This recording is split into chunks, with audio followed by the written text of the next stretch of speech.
Subscribe कीजिए और bell icon को दबाना ना भूलिए ताकि आपको हमारी नई वीडियोस की अपडेट।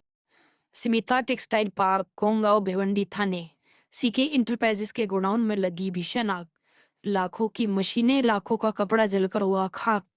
फायर ब्रिगेड की 4 से 5 गाड़ियों की कड़ी मशक्कत के बाद आग पर काबू पा लिया गया। साथ ही आसपास के गोडाउनों को भी बचाया गया। आग लगने के कारणों का अब तक पता नहीं चला है, न ही किसी की जान का नुकसान होने का अब तक खबर मिली है।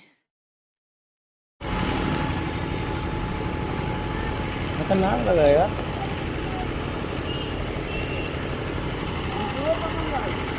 तो भाई ये तो अंदर चल रहा है।